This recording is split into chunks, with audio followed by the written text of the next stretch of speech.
ضيعته إذا أصلحها. وزي ما قلنا لكم من شوية، قلنا لكم هنيجي كلمة مصلح دي، مش دايما المصلح لك هو الملائم لك، مش دايما. وإلا تعالوا كده، تعالوا نشوف أول مثال اللي ضربوه عشان اللغة. رب فلان ضيعته أي أصلحها. هيصلح الضيعة زي، مش يا جماعة من إصلاح الضيعة إنه هيقعد يقطع في بعض العشب الضار اللي فيها؟ لو تخيلنا كده إن الضيعة كل جزء من الضيعة له إدراك، وهو داخل يقطع الإيه؟ العشب، فالعشب بيصرخ، واللي حوالين العشب بقى معاهم بقى له شهر واثنين وثلاثة وخلاص ألفوه. شايفين إيه؟ رب الضيعة ظالم، ما تسيب العشب في حاله، هو أذاك في إيه؟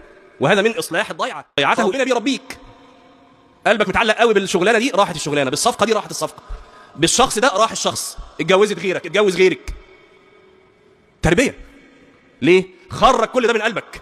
طب لما خرج ده كله من قلبي، ايه اللي هيبقى في قلبي؟ الله جل وعلا. الله ربي. فلما ترى ما يقع عليك من أزمات ومن تضييقات ومن أي شيء غير ملائم لك، تراه من هذه النظرة أو من هذه الزاوية، تستريح شيئا، يعني خلاص بتربى. من معنى الرب المصلح. يقال رب فلان ضيعته إذا أصلحها.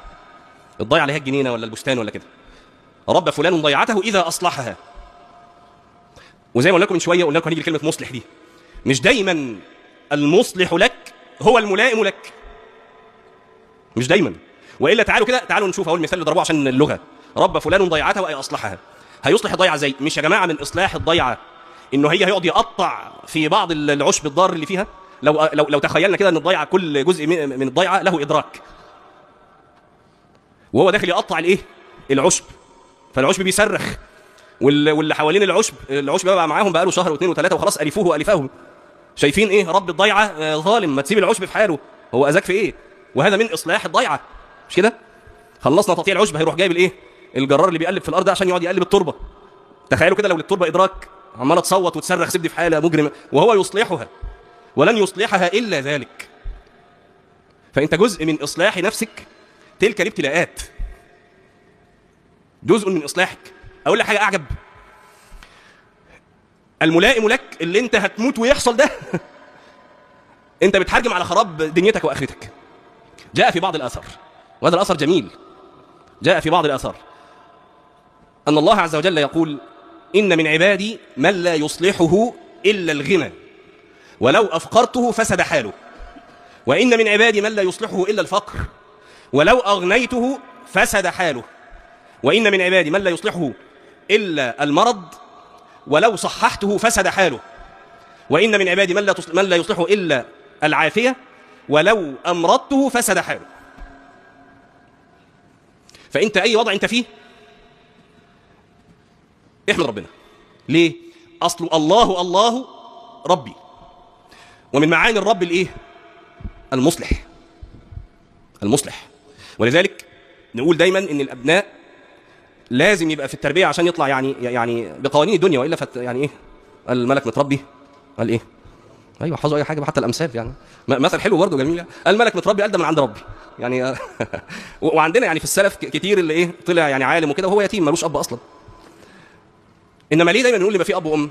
لأن عاطفة الأم ممكن تغلب في أوقات الولد لا يصلحه فيها إلا الشدة، والأم ما تقدرش تعمل ده. هنا لازم الأب يظهر وياخد قرارات صارمة ويثبت عليها، حتى لو شاف الواد بيتقطع. الأم أول ما تلاقي دمعتين نزلوا تضعف وترجع للإيه؟ بسرعة للملائم، مش كده؟ للملائم للولد اللي هو عاوزه. الأب المفروض ما يبقاش كده، مش تحت الضغط يرجع للملائم، لا، الأب بياخد الولد إلى الإيه؟ إلى المصلح.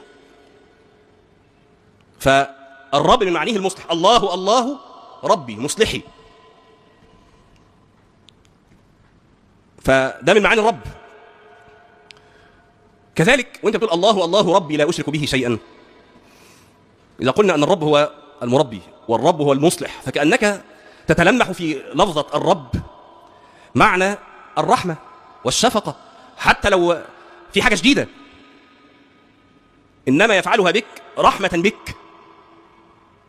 ولله المثل الأعلى، والمثال ده احنا ضربناه قبل كده، إن أمك واخداك من إيديك وراح بيك للدكتور، أنت عيل صغير 2 3 4 ورايح إيه بيديك الحقنة وأنت إيه عمال تصوت وترفص ومش عاوز حقنة ويمكن تكون امك نفسها واقفه عماله تعيط على ايه؟ حالك اللي هو انك مش عاوزه تؤلمك، ومع ذلك لما يجي ميعاد الحقنه الجايه هتاخدك من ايديك وغصب عنك وتوديك للدكتور، وتقعد هي قلبها بيتقطع وهي شايفاك بترفص وتعيط وبتاع.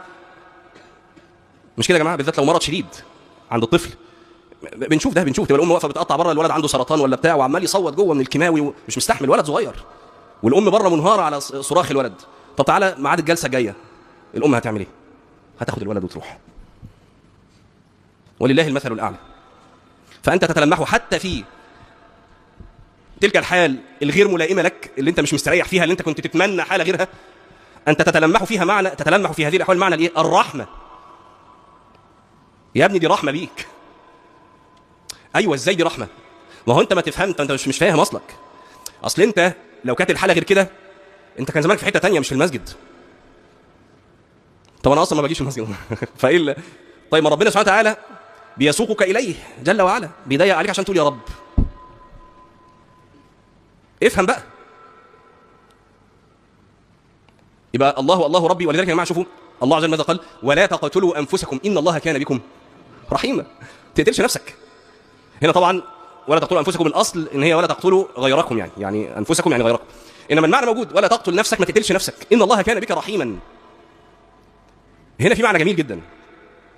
انتوا عارفين كتير من اللي بيقتل نفسه يروح ينتحر بيكون سبب اساسي انه مش لاقي دعم من اي حد، او بيحس الاحساس ده، يقول لك انا لوحدي. الواحد يا جماعه ممكن يبقى قاعد وسط 50 واحد بس هو حاسس انه لوحده،